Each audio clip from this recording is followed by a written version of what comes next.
Hello भगवान पढ़ले लिखने से कि बेटी के विदाई पर हमें विदाई अंगिका के ई महोत्सव से हम सब अपना कवि के विदा अपना के माध्यम से करी रहल छियै की कहते हुए पोखरी किनारे होय के चली है रे कहरा देखी ले बाबा के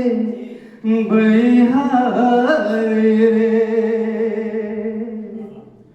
पोखरी किनारे होय के चली है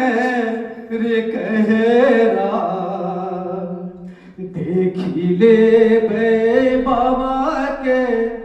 बिहार रे ना जाना के कब तक बसब ससुरलिया ना जानो कि कब तक बसब ससुरलिया यहाँ उल्टा हो रहा है आ कब तक बसब ससुरलिया मतलब से ना जानो कि कब तक लौटबे नैहरवा ना जानो कि कब तक लौटब नैहरवा कब तक बसब ससुराल।